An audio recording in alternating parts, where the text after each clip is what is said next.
Okay. Vector algebra आज हम पढ़ने वाले हैं।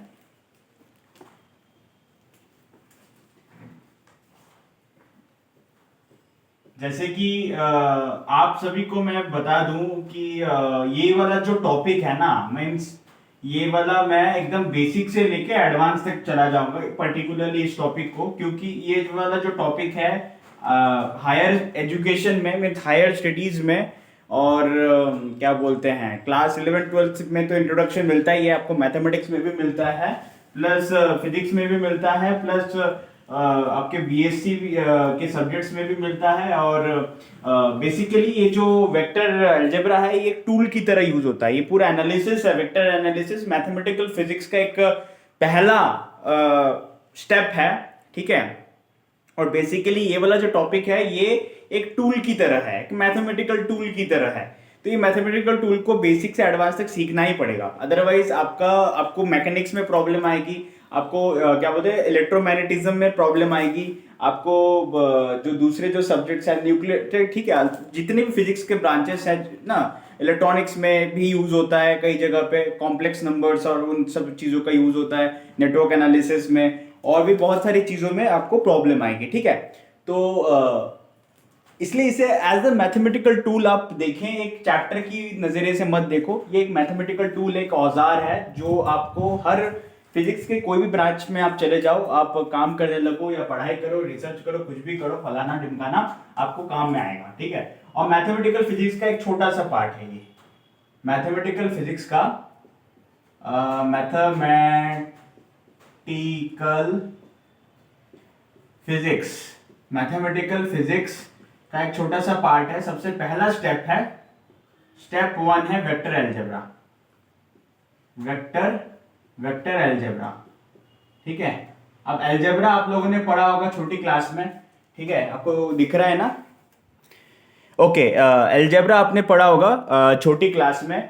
अब ये नाम से ही बहुत सारी चीजें डिफाइन हो जाता है। यहाँ पे हम कौन सा अलजेब्रा पढ़ रहे हैं? यहाँ पे हम अरिथमेटिक नंबर्स का अलजेब्रा नहीं पढ़ रहे हैं, यहाँ पे हम वेक्टर्स का अलजेब्रा पढ़ेंगे। तो वेक्टर्स क्या होता है वो पहले समझना पड़ेगा। उससे पहले आपको समझना पड़ेगा फिजिकल क्वांटिटी क्या होती है। तो फिजिकल क्वांटिटी, देखो, कोई भी चीज को, कोई भी मटेरियल को, कोई भी मैटर को अगर आपको मेजर करना है तो आपको फिजिकल क्वांटिटीज या उनको मेजरमेंट के लिए कुछ चीजों की डिनोशन की जरूरत पड़ती है। जैसे कि मान लो ये जो मार्कर है, ये मार्कर का लेंथ कितना है, अगर मुझे ये लेंथ नामक फिजिकल क्वांटिटी मेजर करना है तो फिर हम एक स्केल लेके एक रेफरेंस चीज लेंगे जो कि स्केल है, जहां से जीरो से, जिसमें नंबरिंग मेजरिंग होता है, या टेप लेंगे और उससे मैं इसे मेजर करूंगा। या फिर इसके एरिया को मेजर करना है तो यहाँ पर भी एक रेफरेंस से मैं इसे मेजर करूंगा स्केल से, या फिर आपका जो भी है लेंथ इनटू ब्रेथ करके, ठीक है। वो तो bye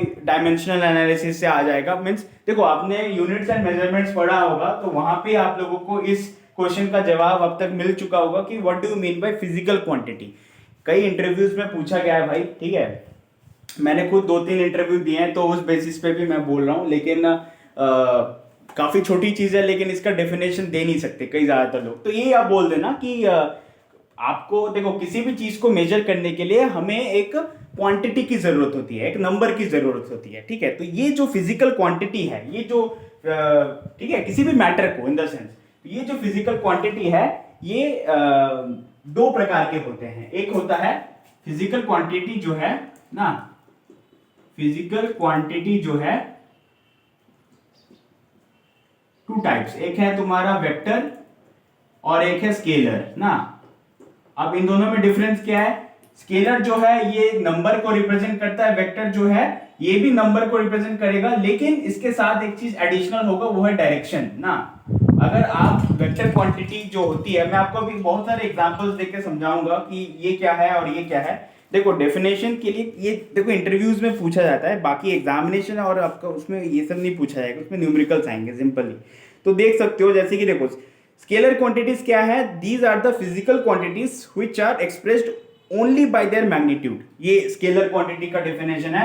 and these are the physical quantities which are explained by magnitude and their direction, और magnitude and direction. Without direction the vector quantities have no meaning, okay. And क्या बोलते हैं, scalar quantity को रिप्रेजेंट करने के लिए उनका जो है मैग्नीट्यूड ही काफ़ी है, ठीक है, वहाँ पे डायरेक्शन बताने ना बताने की कोई ज़रूरत नहीं है। ओके, देखो यहाँ पे एग्जांपल मैं बताता हूँ थोड़ा बहुत, जैसे कि हाँ आपका जो 1 2 3 है, बेसिकली आप बचपन से जो 1 2 3 सीखते हुए आए ना, 1 2 इन्फिनिटी तक, प्लस इन्फिनिटी, -1 -2, ये सारे के सारे स्केलर ही तो हैं, ये सारे के सारे स्केलर ही तो हैं, इनके पास तो यूनिट भी नहीं है खुद का, ठीक है। तो ये जो है इनके पास क्या है, इसके इसे व्यक्त करने के लिए मुझे मैग्नीट्यूड की जरूरत पड़ती है, वेक्टर को यूनिट की जरूरत पड़ती है, प्लस डायरेक्शन की जरूरत पड़ती है, ठीक है। और ये स्केलर क्वांटिटी को व्यक्त करने के लिए मुझे बेसिकली मैग्नीट्यूड की जरूरत पड़ती है कभी कभार, और कभी कभार यूनिट भी हम लिख देते हैं ना, ऑब्वियसली यूनिट हम लिखते हैं, लेकिन इसके इसे व्यक्त करने के लिए डायरेक्शन की जरूरत नहीं पड़ती। अगर मैं बोलूं कि भैया तुम जो है 5 मीटर चलो, ठीक है, अब आप बोलोगे मुझे कि भाई 5 मीटर किधर चलना है, कहाँ, आगे या पीछे, कोई डायरेक्शन तो पूछोगे ना, तो बेसिकली, ठीक है, समझ सकते हो, मीन्स अदरवाइज उसका कोई मीनिंग नहीं है। ओके ओके, तो ये चीजें हैं ना। अब देखो कुछ एग्जांपल्स देख लो, you know this very well. देखो जो स्केलर क्वांटिटी है, जैसे कि यहाँ पे मास होता है आपका, लेंथ होता है, मैं थोड़ा अलग से लिख देता हूँ एग्जांपल, ठीक है, एक एग्जांपल के लिए अलग से दोनों के लिए लिख देता हूँ, ठीक है।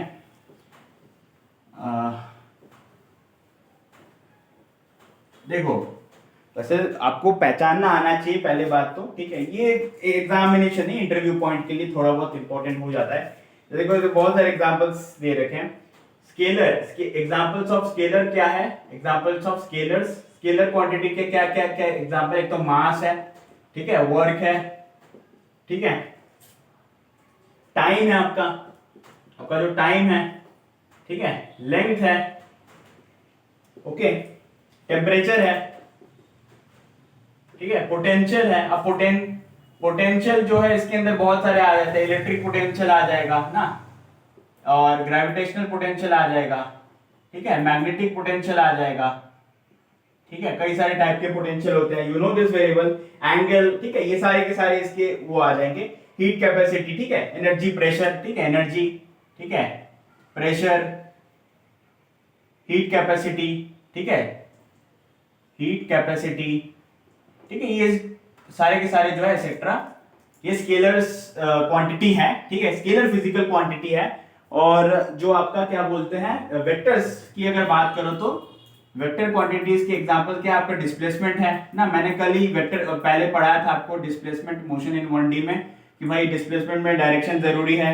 ये देखो यहाँ पे एक चीज और लिख लो, डिस्टेंस लिख लो ना, डिस्टेंस, ठीक है, तो पाथ लेंथ, ठीक है, और ये डिस्प्लेसमेंट है, और क्या क्या है, वेलोसिटी है ऑब्वियसली ना, वेलोसिटी, ठीक है, स्केलर ये तुम्हारा वेक्टर क्वांटिटी में आ जाएगा। Okay, very nice. तो आपका क्या बोलते हैं, टेम्परेचर ग्रेडियंट है ना, टेम्परेचर ग्रेडियंट मतलब T बटे में L ना, टेम्परेचर ग्रेडियंट है ना। अब ग्रेडियंट तो कुछ भी हो सकता है, ग्रेडियंट, डाइवर्जेंस, कर्ल, ये हायर टॉपिक्स में आ जाएगा, ये भी बता दूंगा मैं लास्ट वाले लेक्चर में, ये करेंगे, ठीक है, और कुछ थ्योरम्स भी देखेंगे, ऑलराइट। तो यही है बस ना, बाकी देखो मैग्नेटिक फील्ड, इलेक्ट्रिक फील्ड ना, मैग्नेटिक फील्ड है, इलेक्ट्रिक फील्ड है, ठीक है, एसेट्रा, बहुत सारे, ठीक है, जिनमें डायरेक्शन इन्वॉल्व है, इनमें डायरेक्शन इन्वॉल्व नहीं है, सिंपल सी बात है, देख लो आप। ओके, अब एक काम करते हैं, अब मैं आपको थोड़ा सा वेक्टर के बारे में रिप्रेजेंटेशन बताता हूँ, रिप्रेजेंटेशन ऑफ वेक्टर, ठीक है, वेक्टर का रिप्रेजेंटेशन, ठीक है, वेक्टर का रिप्रेजेंटेशन कैसे करते हैं हम, वेक्टर का रिप्रेजेंटेशन अलग अलग तरीके से। देखो आप, ये तो किताबों की बात आ गई, ठीक है, बेसिकली देखो वेक्टर को रिप्रेजेंट करते हैं हम एरो से, जैसे कि एक वेक्टर है तो इसके ऊपर एक एरो देते हैं। अब इसे मैं थोड़ा सा एक्सप्लेन करूंगा, देखो ये जो है इसे हम कहते हैं क्या, ये क्या है आपका, ये आपका टेल है, ठीक है, इसे आप टेल कहते हो, ठीक है, या ओरिजिन बोलते हो, ठीक है, ओके, और ये आपका जो है हेड है, या फिर एरो कहते हो, एरो हेड, ठीक है, हेड बोलते हो उसे, ओके।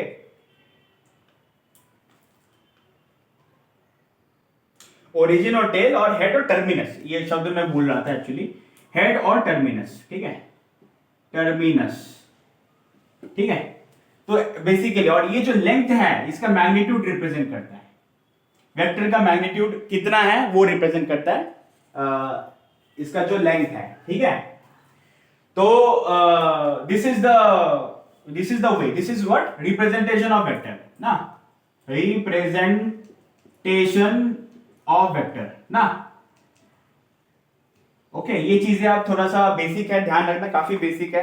वही बात आ जाती है, अगर मैं बोलूं कि भैया तू 5 मीटर चल, कौन से डायरेक्शन में, नॉर्थ ईस्ट डायरेक्शन में, तो आप क्या करोगे, तो आप सिंपली यहाँ पे एक ऐसा बनाओगे, ठीक है, नॉर्थ ईस्ट डायरेक्शन में चलने के लिए बोला, तो इस प्रकार से आप रिप्रेजेंट करोगे, this is north, this is south, this is east, this is west, this is north east, और ये मेरा जो है क्या बोलते हैं, हेड है, ये ओरिजिन है, तो टेल है, और दिस इज 5 मीटर, इसका मैग्नीट्यूड आ जाएगा। कैसे रिप्रेजेंट करोगे, अगर ये ओरिजिन O है, ये P है, P पॉइंट है, तो फिर OP vector is equal to में मैग्नीट्यूड इसका कितना है, देखो ये जो हो जाएगा, ये देखो आप पोजीशन वेक्टर में आगे पढ़ाऊंगा ना, तो इसका जो मैग्नीट्यूड होगा, 5 मीटर होगा, ध्यान रखना। तो ऐसे करके हम रिप्रेजेंट करते हैं वेक्टर्स का, ठीक है। ओके, अब यहाँ पे कुछ टाइप्स ऑफ वेक्टर्स देख लेते हैं ना, फिर हम आगे बढ़ेंगे पार्ट 2 में, ठीक है, इस वीडियो के, क्योंकि देखो पार्ट 2 जो है, पार्ट 2 से मेन चीजें शुरू हो जाएंगी, ठीक है। ये मैंने थोड़ा इंट्रोडक्शन दे दिया एकदम बेसिक से, ठीक है, क्योंकि बेसिक टू एडवांस ही इस कोर्स का फंडामेंटल कोर है। देखो यहाँ पे जो है types of vectors, types of vectors, इसमें आ जाएगा एक तो आपका पहला यूनिट वेक्टर ना, ठीक है, यूनिट वेक्टर्स, फिर आपका आ जाएगा दूसरे नंबर पे जीरो वेक्टर ना, जीरो वेक्टर्स, तीसरे नंबर पे आ जाएगा आपका पोजीशन वेक्टर्स ना, पोजीशन वेक्टर्स, चौथे नंबर पे आ जाएगा आपका डिस्प्लेसमेंट वेक्टर, डिस्प्लेसमेंट वेक्टर्स, पांचवें नंबर पे आ जाएगा आपका पोलर वेक्टर्स, पोलर वेक्टर्स, और छठवें नंबर पे आपका आ जाएगा, दिख रहा है, एक्सियल वेक्टर्स, एक्सियल वेक्टर्स। अब आपको थोड़ा सा एक्सप्लेन कर दूंगा इन सबके बारे में, देख लो। ऑलराइट, तो यहां पे यूनिट वेक्टर्स का मतलब क्या है, यूनिट वेक्टर्स का मतलब एक ऐसे वेक्टर्स जिनका मैग्नीट्यूड जो है वो 1 है, ठीक है, सिंपल सी बात है, एक ऐसे वेक्टर्स जिनका मैग्नीट्यूड जो है वो 1 है, और क्या बोलते हैं, मैं थोड़ा सा बता देता हूं, देखो ये इंपॉर्टेंट है ये वाला, ठीक है, लास्ट के दो उतने भी नहीं है लेकिन फिर भी, तो ऐसा वेक्टर जिनका मैग्नीट्यूड जो है 1 है, और बेसिकली हम अलग अलग वेक्टर्स के रिप्रेजेंटेशन में इन वेक्टर्स का यूज करते हैं, उनके डायरेक्शन को बताने के लिए हम यूज करते हैं, बेसिकली हम I, J, K यूज करते हैं, और इन्हें हम रिप्रेजेंट कैसे करते हैं, कैरेट से, कैरेट या कैप बोल सकते हो आप, ऐसे करके टोपा पहना देते हो वेक्टर्स को, तो इन्हें हम कैरेट बोलते हैं, CARAT, this is called carat, ठीक है, कैरेट मतलब गाजर नहीं, कैरेट, टोपा, कैप भी बोल सकते हो। तो ये जो है एक्स, वाई और z एक्सिस को रिप्रेजेंट करता है, ठीक है। तो कोई भी वेक्टर है जिसे अगर मुझे कंपोनेंट वाइज, जिसे हम रिजोल्यूशन वाइज रिजोल्यूशन निकालना, वो भी नेक्स्ट टॉपिक एक स्पेशल आएगा, रिजोल्यूशन ऑफ ए वेक्टर। तो कोई भी वेक्टर को अगर आपको रिप्रेजेंट करना है कंपोनेंट वाइज, तब हम इसका यूज करते हैं। ये उस वेक्टर के कंपोनेंट का डायरेक्शन दिखाता है कि भैया वो एक्स डायरेक्शन में है या वाई या जेड, ठीक है, समझ में आ रहा है। बाकी यहाँ पे ये चीजें ध्यान रखना, जो यूनिट वेक्टर होता है, देखो ये वाला फॉर्मूला ध्यान रखना, जो यूनिट वेक्टर होता है वो क्या होता है, वेक्टर ए, ठीक है, जो वेक्टर ए होगा बटे में मैग्नीट्यूड ऑफ वेक्टर, ठीक है, बटे में मैग्नीट्यूड ऑफ वेक्टर, बेसिकली ये होता है ना, ऐसे लिख दो कंफ्यूजन दूर करने के लिए, डायरेक्टली ऐसे लिख देते हैं, ए वेक्टर और ये होता है यूनिट वेक्टर, ठीक है, ये इसका डेफिनेशन होता है। बेसिकली ए वेक्टर को तुम इन दोनों के मल्टीप्लिकेशन के रूप में लिख सकते हो, ए वेक्टर इज इक्वल टू में, ठीक है, मैग्नीट्यूड ऑफ ए कैप, ठीक है। तो ये ए कैप या फिर आई कैप, जे कैप, के कैप, अगर आई कैप है तो वो जो है उसका वो वाला कंपोनेंट जो है वो एक्स एक्सिस का कंपोनेंट है, वाई एक्सिस का कंपोनेंट है, जेड एक्सिस का कंपोनेंट है, वो तुम आगे देखोगे रिजोल्यूशन ऑफ वेक्टर पे। फिर आ जाते हैं जीरो वेक्टर के ऊपर, समझ में आया, जीरो वेक्टर के ऊपर आ जाते हैं। फिर देखो जीरो वेक्टर का नाम से ही पता चल रहा है कि जीरो वेक्टर क्या होता है। ओके, जीरो वेक्टर देखो सिंपल सी बात है, देखो zero vector zero vector, zero vector देखो इसे सबसे पहले तो जीरो वेक्टर से रिप्रेजेंट करते हैं ऐसे करके, ठीक है। और इसका जो मैग्नीट्यूड ऑब्वियसली जीरो ही होता है ना। और क्या बोलते हैं कि यस, और क्या क्या यहाँ पे कुछ प्रॉपर्टीज है, कोई भी वेक्टर हो, कोई ए वेक्टर है, ठीक है, अगर उसे मैंने किसी स्केलर से मल्टीप्लाई किया और अगर जीरो वेक्टर आया या फिर जीरो आया, इसका मतलब कि ये भी जीरो ही होगा, सिंपल सी बात है, तभी जीरो आया। और जीरो वेक्टर कब आता है, जब दो वेक्टर का डायरेक्शन अलग अलग हो। अगर ए वेक्टर का डायरेक्शन जो है इस तरफ है और बी वेक्टर का डायरेक्शन जो है इस तरफ है और दोनों का मैग्नीट्यूड सेम है, तो ए वेक्टर प्लस में बी वेक्टर जो है वो जीरो हो जाएगा, क्योंकि दोनों का डायरेक्शन अलग है और मैग्नीट्यूड सेम है। अगर इसका मैग्नीट्यूड 2 मीटर है, इसका भी 2 मीटर है, तब जाके दोनों जीरो वेक्टर बन जाएंगे, ठीक है। तो ये एक तरह का वेक्टर है जो कि हम पढ़ते हैं। यस, यही है प्रॉपर्टी। बाकी प्रॉपर्टी यही है कि भैया अगर ए वेक्टर जो है, प्रॉपर्टीज ऑफ जीरो वेक्टर्स में ये आता है कि अगर ए वेक्टर प्लस में जीरो तो ए वेक्टर ही आएगा, अगर ए वेक्टर माइनस में जीरो ना, जीरो वेक्टर, तो वो तब भी वही सेम चीज आएगा, ठीक है, ओके। लेकिन अगर किसी भी स्केलर से जीरो वेक्टर का मल्टीप्लाई कर दिया तो जीरो आएगा, जीरो वेक्टर। ऑब्वियसली जैसे हम स्केलर में जीरो का यूज करते हैं वैसे ही हम यहां पर भी यूज करते हैं, ठीक है।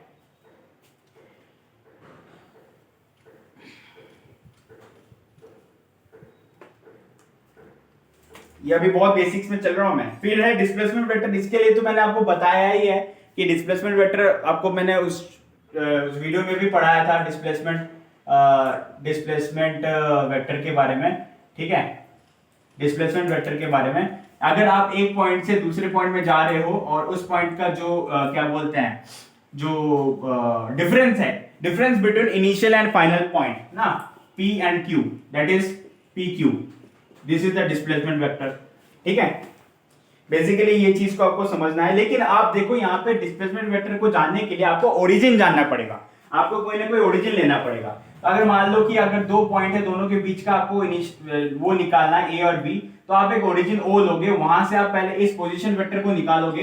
पोजीशन वेक्टर क्या है, किसी भी पॉइंट का पोजीशन निकालने के लिए हम एक ओरिजिन लेते हैं। मेरा पोजीशन निकालने के लिए भी एक रेफरेंस ओरिजिन लेंगे और वहां से एक ओ वेक्टर में, अगर मान लो कि मैं यहाँ पे खड़ा हुआ हूं ऐसे करके, तो यहां से एक ओरिजिन है, एक ओरिजिन में एक रेफरेंस पॉइंट लूंगा, वहां से ये पहले निकालूंगा, फिर यहां से और किसी और बंदे जो हमने अगर खड़ा है तो उसके बीच और मेरे बीच में अगर डिस्प्लेसमेंट निकालना है तो एक और उसी ओरिजिन से वहां तक का डिस्टेंस लेंगे और दोनों का जो डिफरेंस होगा वो हमारा डिस्प्लेसमेंट वेक्टर होगा, ठीक है। तो ये ट्रायंगुलर लॉ वो बाद में हम पढ़ेंगे, लेकिन ये this is the displacement vector and this is the position vector, ठीक है। This is the position vector. कि पोजीशन वेक्टर क्या है, एक ओरिजिन लेते हैं उसमें OB वेक्टर, OA वेक्टर, ठीक है। और जो डिस्प्लेसमेंट वेक्टर है वो क्या है आपका BA वेक्टर, ठीक है, ओके।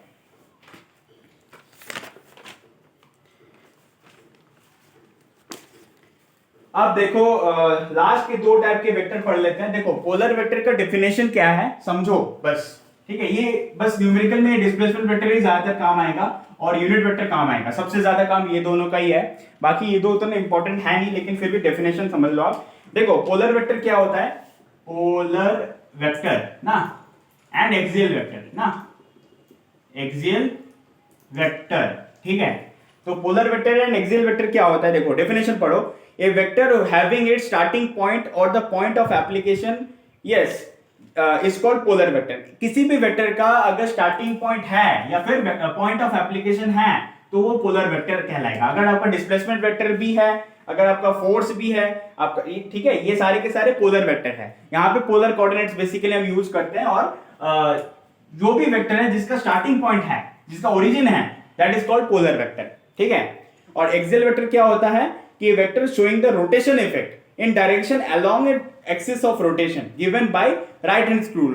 कोई भी वेक्टर जो रोटेशन इफेक्ट हमें दिखाता है, जैसे कि टॉर्क है आपका, जो टॉर्क वो भी तो एक वेक्टर है। मैंने जो बनाया था आपको, जो फॉर्मूला निकाला था, टॉर्क इज इक्वल टू में P क्रॉस E, ये वाला निकाला था, तो this is also a vector. इसके ऊपर भी मैंने एरो लगाया था, तो this is what, this is axial vector, क्योंकि ये घुमाता है। कोई भी वेक्टर आपको जो घुमाता है, वाटर करंट घुमाता है, that is called what, axial vector, ठीक है। जैसे कि आपका एंगुलर वेलोसिटी आ गया, टॉर्क आ गया, एंगुलर मोमेंटम आ गया, ये एग्जांपल्स है कुछ ना। आपका एंगुलर मोमेंटम ओमेगा है, टॉर्क है, ठीक है, और आपका, ठीक है, ओके, और आपका क्या बोलते हैं, यस, एंगुलर वेलोसिटी है ना, L, ये मोमेंटम आ गया। एंगुलर वेलोसिटी है, ये सारे के सारे एक्सियल वेक्टर के अंदर आ जाएंगे। और इसका डेफिनेशन यही है कि भाई ओरिजिन से, जिसका ओरिजिन है that is called polar vector ना। A vector having its starting point और the point of application called polar vector. Having its starting point, yes starting point होना चाहिए, ओरिजिन होना चाहिए, टेल होना चाहिए ना।